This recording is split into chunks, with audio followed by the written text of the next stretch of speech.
حاوتي غداتي مسرخ عليكم بونسوار تو الموند اهلا وسهلا مرحبا بكم يا جماعة الخير زلف الاول والسلام عليكم.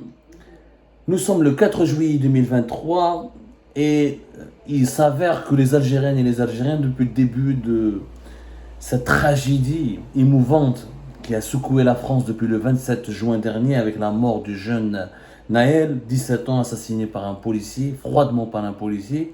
Beaucoup d'Algériennes et d'Algériens, pas tous, beaucoup, surtout l'élite dirigeante on va dire, ils vivent au rythme des événements en France. Ils ont oublié que dans leur propre pays, l'Algérie, il y a beaucoup de drames, beaucoup de tragédies, beaucoup de problèmes et que les préoccupations de la population algérienne sont totalement éloignées de ce qui se passe en France. Mais physiquement présente en Algérie, mais mentalement, spirituellement, intellectuellement, leur esprit est en France. Voilà la tragédie. L'autre caractéristique, voilà, plutôt extravagante de l'élite algérienne.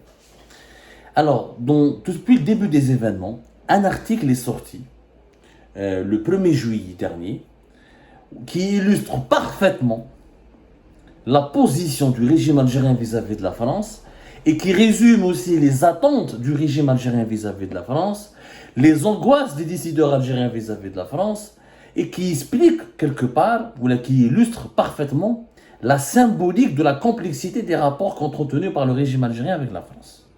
L'article est sorti Algérie patriotique. S'il vous plaît, il est très important.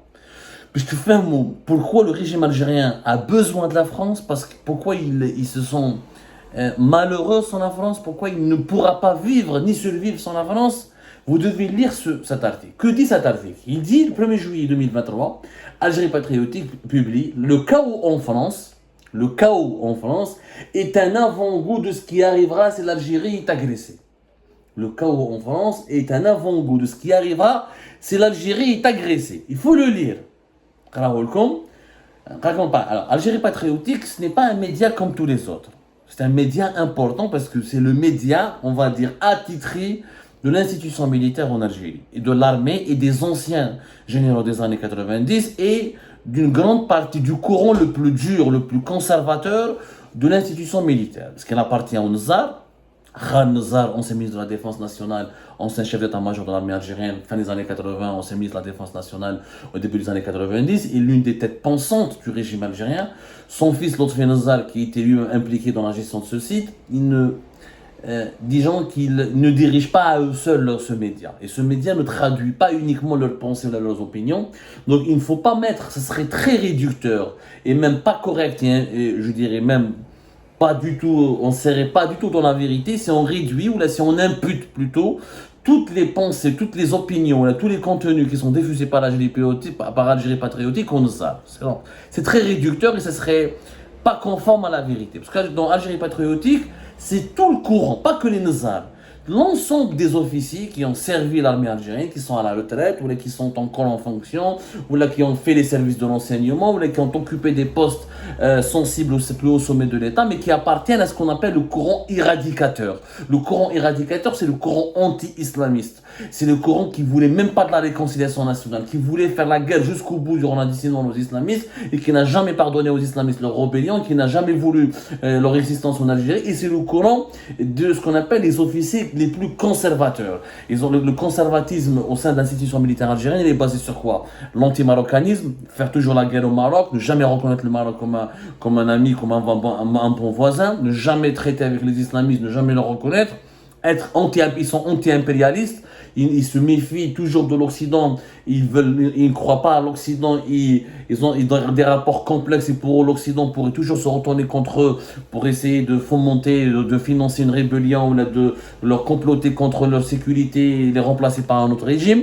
Et avoir une vision politique en interne, ils ont une vision politique très conservatrice, c'est-à-dire qu'ils sont pour un régime autoritaire avec le moins de liberté publique et individuelle possible. Le courant conservateur qui est éradicateur, il est plus connu sous le nom du courant éradicateur, mais réellement aujourd'hui, parce qu'on n'est plus dans la décennie noire, l'islamisme armé ne représente plus une menace pour l'Algérie. Donc c'est beaucoup plus aujourd'hui le courant conservateur. C'est comme les faucons aux États-Unis, comme les nationalistes de l'extrême droite en France. En Algérie, on a ce courant conservateur au sein de l'armée et de l'institution militaire et des services de renseignement. Le courant il exprime ses idées, toutes ces idées et ces concepts les plus fondateurs et ces valeurs sont exprimées essentiellement fait Algérie patriotique. C'est pour ça que c'est un média intéressant qu'il faut le lire, qu'il faut consulter pour comprendre ce que les plus conservateurs du pouvoir militaire et sécuritaire en Algérie pensent et comment ils réfléchissent. Sans les dénigrer, parce qu'on n'est pas là pour les dénigrer, on aimerait juste essayer de comprendre comment ils voient le monde.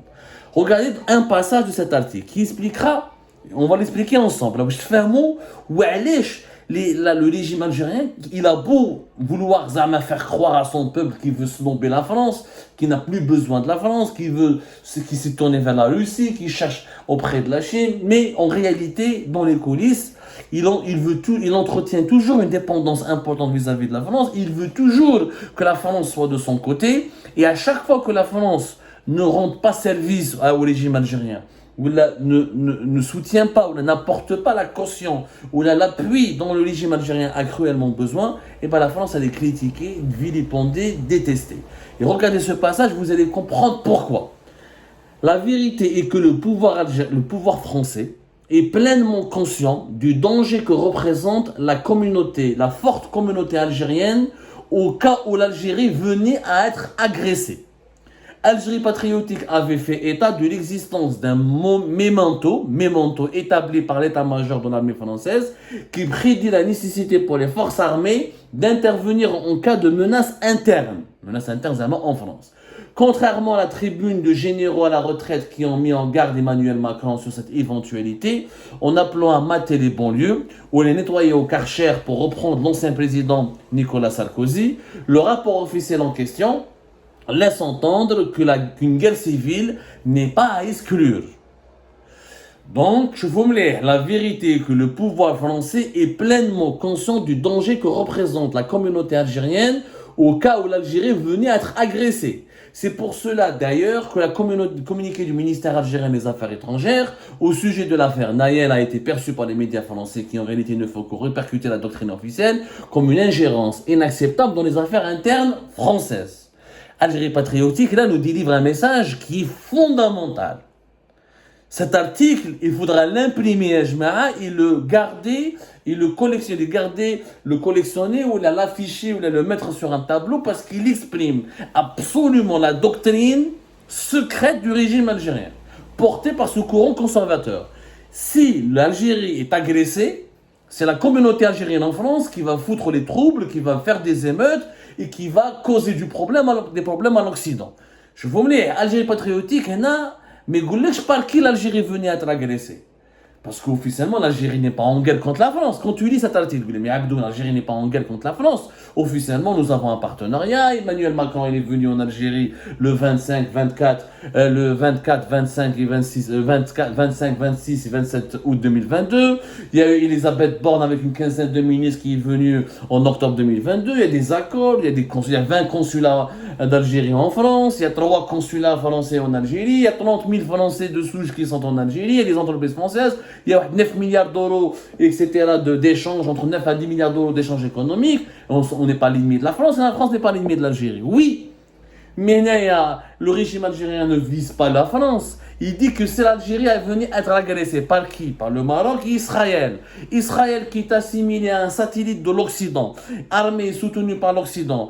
Et le Maroc qui est devenu donc pour le régime algérien le relais des Salahiyens dans la région et son allié. C'est l'Algérie est attaquée par Israël et le Maroc dans une guerre où les rapports de force visiblement ne seront pas en sa faveur, étant donné les technologies d'armement fortement avancées d'Israël, étant donné l'expertise militaire israélienne, étant donné que nous n'avons pas d'armement occidental, et que l'armement à 70%, voire jusqu'à 80% dans certains segments de notre armée, notre armement est des Russes, vu que l'armement russe, pardonnez-moi, il a démontré ses limites sur le front ukrainien, l'Algérie va beaucoup souffrir militairement lors d'une guerre. Et là, c'est un aveu de faiblesse. Algérie patriotique, il reconnaît indirectement, entre les lignes, que l'Algérie n'est pas prête à se défendre face à une agression militaire étrangère. C'est pour ça qu'en cas d'agression, l'Algérie fera valoir, elle sera défendue par sa communauté, par sa forte communauté en France. Mais puisque la France est un pays occidental, membre permanent du Conseil de sécurité, l'un des piliers de l'Union européenne, Paris l'une des plus grandes capitales occidentales, donc les Algériens vont se venger contre la France. Ils vont foutre le bordel, pardonnez-moi le terme, en France. Il y aura des émeutes, il y aura des manifestations, et la France sera obligée d'intervenir pour secourir l'Algérie contre cet ennemi extérieur qui va l'agresser. C'est pour ça que, en France, l'Algérie est une affaire interne. C'est que si l'Algérie s'effondre, c'est la France aussi qui risque de s'effondrer dans son sillage, comme l'a si bien dit Xavier Driancourt, l'ex-ambassadeur d'Algérie et l'ex-ambassadeur de France à Alger entre 2008 à 2012 et de 2017 à 2020, il l'a bien expliqué, un ancien premier ministre algérien l'a bien dit, l'Algérie c'est un problème interne pour vous, s'il nous arrive un mal, ça sera aussi votre problème, ça a été très bien dit, et c'est Ahmedou Yahya d'ailleurs pour l'information qu'il l'a dit aux Français, lors d'un déjeuner dans la résidence de l'ambassadeur de France. C'était, je crois, à l'époque, c'était Bernard Rémier qui était ambassadeur, celui qui dirige en ce moment la DGSE, les services sécurité français. Donc, la doctrine du régime algérien est claire que la France se doit, quoi qu'il en soit, d'être du côté de l'Algérie militairement, diplomatiquement et politiquement, si elle veut éviter une guerre civile chez elle. Parce que l'Algérie, si elle est attaquée, agressée par Israël ou le Maroc, ou par un quelconque autre ennemi soutenu par les États-Unis d'Amérique, parce que dans le cas échéant, le Maroc et Israël sont deux pays armés soutenus militairement et politiquement par les États-Unis d'Amérique, eh ben la France risquera de subir la guerre civile. Parce que les Algériens vont se venger contre la France et vont essayer de poignarder l'Occident qui soutient Israël et le Maroc qui font la guerre, qui agresseront l'Algérie. Ils vont poignarder l'Occident dans le dos à travers la France. Et c'est ça, toute la doctrine sécuritaire et militaire algérienne est construite sur cela. On considère, dans leur esprit, en tout cas dans les officiers les plus conservateurs, dans les services de renseignement comme dans l'armée algérienne, que les immigrés algériens en France sont une cinquième colonne, sont une armée secrète qui sommeille là, et que le jour où l'Algérie sera agressée, ils vont se révolter par patriotisme, et qu'ils aimeront et défendront leur pays, qu'ils prendront les armes pour défendre leur pays. Et c'est un gage de sécurité pour le régime algérien. C'est un gage de sécurité pour le régime algérien. Le régime algérien compte énormément sur le lobbying et la forte présence de la communauté, le fort poids démographique de la communauté algérienne en France pour se protéger contre une attaque. C'est-à-dire qu'ils utilisent les Algériens de France comme un bouclier qui va contraindre l'Occident à protéger l'Algérie contre ses ennemis. Ouais, il y a la tactique du régime. Le régime algérien, il sait qu'une confrontation militaire avec un pays membre de l'OTAN, ou là avec Israël, elle sera perdante pour l'Algérie. Elle sera perdante. L'armée algérienne, elle est clairement pas prête à une guerre conventionnelle. Et c'est pour ça que Tebboune le dit quelque part dans ses interviews, que j'ai rompu des relations avec le Maroc pour ne pas faire la guerre. Parce qu'on sait si on leur fait la guerre, et si Israël se mêle, et si les États-Unis d'Amérique se mêlent, et si les alliés occidentaux du Maroc se mêlent, on sera énormément en difficulté, vu que notre principal fournisseur d'armes, la Russie, ne peut pas nous fournir des armes, parce que lui-même il est embourbé dans le conflit ukrainien, que les armes russes ont prouvé leur inefficacité, que la Russie a reculé énormément et qu'elle a essuyé beaucoup de défaites, et qu'au lieu de soumettre toute l'Ukraine à son pouvoir, elle ne contrôle que 18% de son territoire. Les généraux algériens, même, ils ne sont pas cons. Attention, les généraux algériens sont cons, mais ils savent l'idiot. Celui qui parle comme ça, c'est lui l'idiot. Les généraux algériens sont très intelligents. Ils suivent l'actualité, ils voyagent à l'étranger, ils se réunissent entre eux, ils font des études, ils font des notes stratégiques, ils font des tests, ils font des exercices, ils jouent, ils font ce qu'on appelle des parties d'échecs géopolitiques. Ils passent leur temps à faire des scénarios. Ou à l'appel les armes russes, et que même la Chine n'osera pas s'initier un conflit qui opposera Maroc, Israël et à l'Algérie, la Chine n'interviendra pas ni en faveur de l'Algérie ni en faveur du Maroc. Et que la Chine, elle vend autant d'armes, les mêmes armes que le régime algérien, que l'armée algérienne réclame, ce sont les mêmes armes que la Chine va vendre au Maroc. La Chine ne fait aucun traitement de faveur entre l'Algérie et le Maroc. Et c'est ça le drame, le régime algérien, c'est ça le drame. Le Maroc, il est privilégié par Israël, il est privilégié par l'OTAN, il est privilégié par les États-Unis d'Amérique, qui lui donnent des armes maintenant gratuitement, les exercices militaires de Lyon africain, hein, la présence militaire israélienne importante sur son territoire. Nous n'avons quoi? Nous n'avons qu'un partenaire qui est la Russie. La Chine n'est pas un partenaire militaire pour l'Algérie. Un partenaire, ça veut dire qu'il va s'engager à te privilégier lorsqu'il est question de te donner des technologies d'armes avancées ou là, des armes de pointe que tes ennemis ne pourront pas avoir. La Chine ne fera pas ça. La Chine, elle traite avec tout le monde. Là où il y a ses intérêts, ils n'ont aucune idéologie, ils n'ont pas d'amis, ils n'ont que des intérêts. Les Russes, oui, les Russes pour l'Algérie, c'est pas la Syrie, c'est pas un allié, c'est pas un allié politique, c'est un bon client. Mais comme les Russes n'ont pas intérêt à ce que l'Algérie s'effondre, ils n'ont pas intérêt à ce que l'Algérie n'achète pas des armes russes, donc ils vont soutenir l'Algérie. Mais leur soutien sera limité puisque les Russes en ont leur principe, toutes leurs unités de production sont occupées, mobilisées et saturées. Ils n'exportent pas beaucoup d'armes. La Russie, depuis 2022, n'exporte plus beaucoup d'armes à l'étranger parce qu'elle donne la priorité, ce qui est normal, à ses armées qui font la guerre à l'Ukraine, qui est soutenue par l'Occident et l'OTAN. Donc l'Algérie, là, elle a une grosse difficulté d'accès à des armes modernes. Il est dans une confrontation directe avec un pays soutenu par l'OTAN, elle risque de se retrouver isolée. C'est pour ça que la guerre n'est pas souhaitable pour l'Algérie.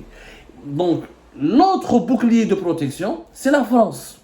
Et c'est pour ça que les décideurs algériens et les dirigeants algériens sont zafani à la France. Parce qu'ils n'ont pas reçu de bonne, parce que la France n'a pas voulu soutenir l'Algérie directement contre le Maroc, en refusant de reconnaître la marocanité du Sahara occidental. Il veut, le régime algérien, ce qu'il veut, il veut que la France utilise son veto et sa puissance et son influence au sein de l'Occident pour dissuader les alliés occidentaux de soutenir le Maroc et Israël dans une guerre contre l'Algérie. C'est ça.